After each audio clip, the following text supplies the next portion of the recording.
Hello, this is Coffee Break with Ninita, a daily guide of coping skills that gets us through by making us strong.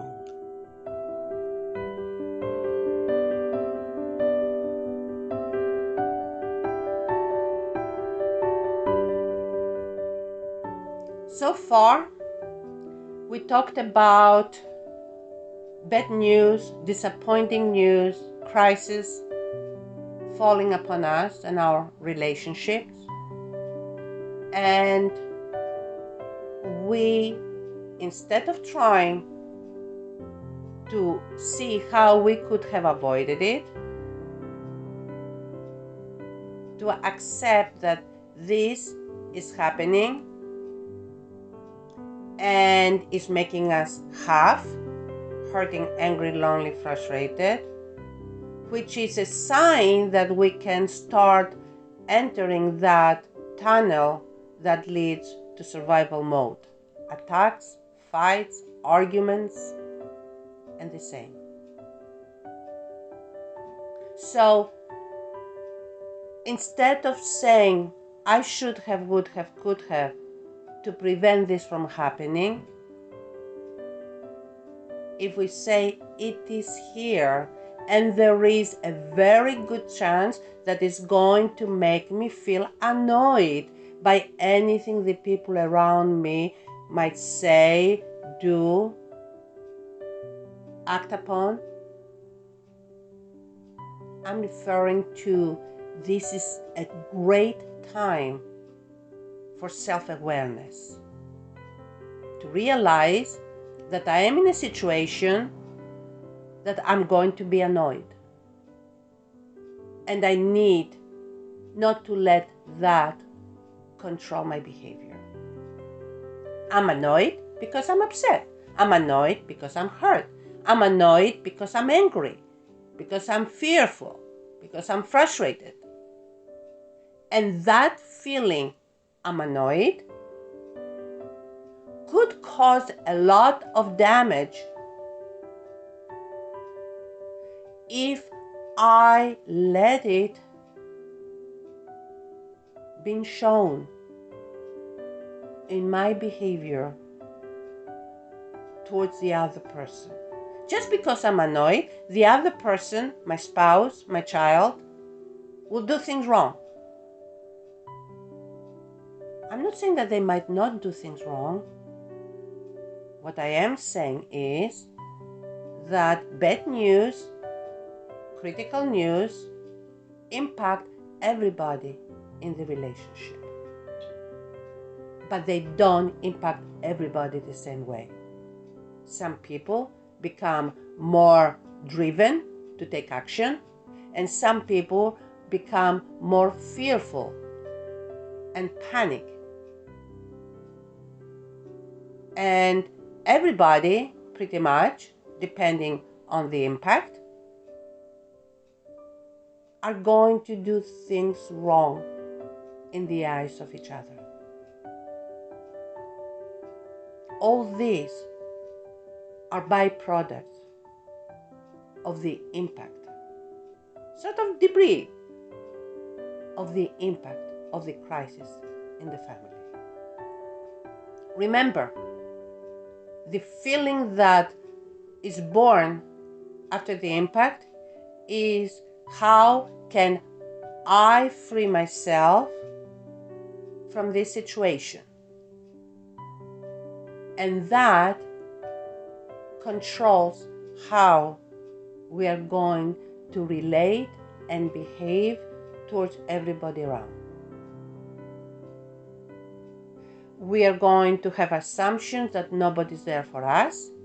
We're going to have assumptions that they don't care enough. That's why they're not giving good advice and taking good actions to help. We are going to feel all of the above and many more.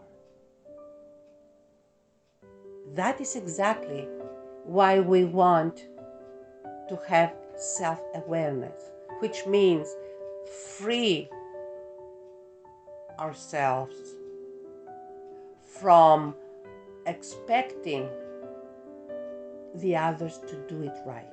Free ourselves from that thought. They're doing their best, but they have their own crisis, just like me.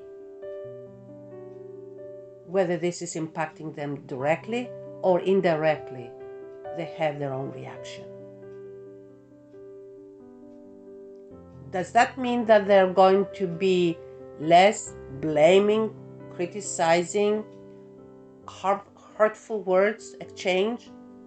No, all these are going to be in the air. When I'm saying be more aware of yourself, focus on your self-understanding, self-knowledge rather,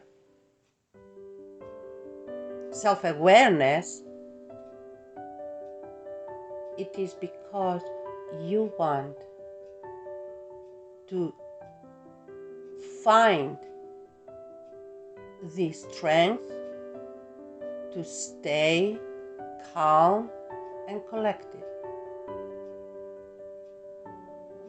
If you have a punching bag, take that frustration out on the punching bag. Or you can write down your thoughts and feelings. Or you can go for a walk. When you come back to the relationship, remember, you are going to feel annoyed by the other person's behavior. Discern that feeling of feeling annoyed from that person.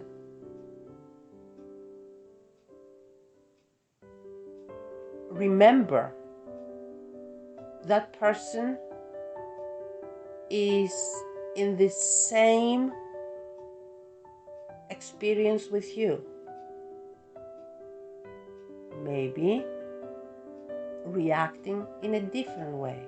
So when we have criticizing and blaming from the other person, that is exactly when you need that self-awareness and self-worth I was referring before. I know who I am.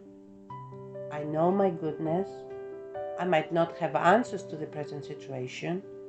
I know the other person is going to go back into the past, should have, would have, could have. I do not need to engage.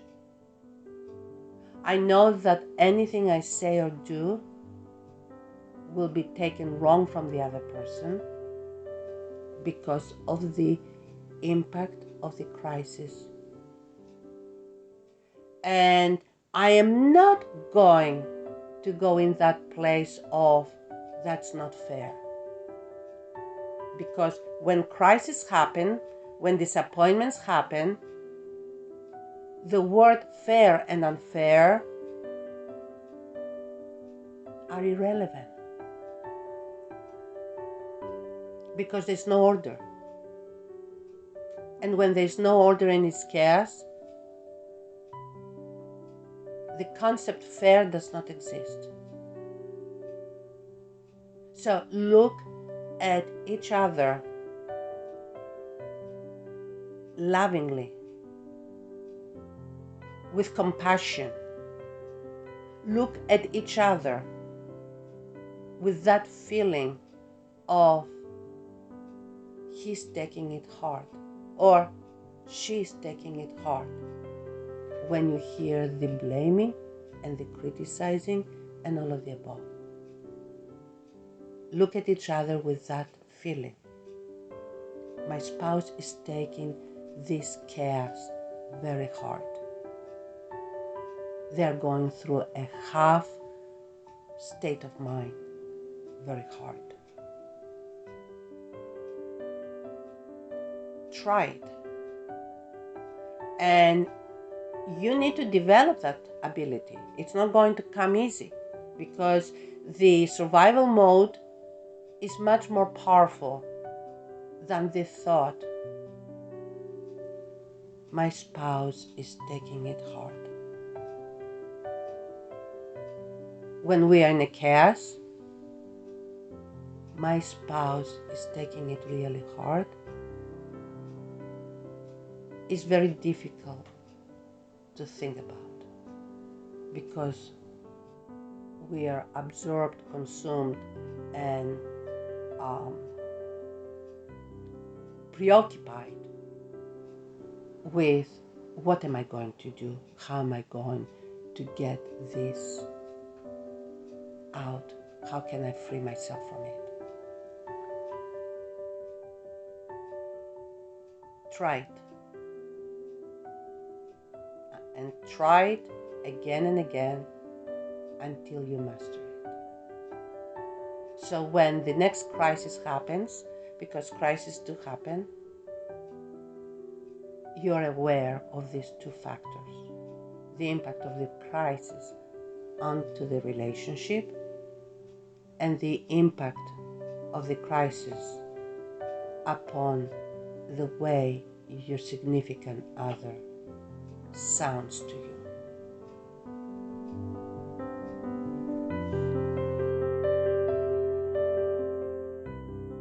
We thank you for listening to Coffee Break with Ninita. Our goal is to help our StayWHOLE community work through their challenges. Please join this cause by supporting us on Patreon. You can do that for the price of just 1 cup of coffee per month. Just click on the Patreon link in the podcast description below, or simply visit us at www.patreon.com/StayWHOLE. We appreciate you and hope we can help you stay whole.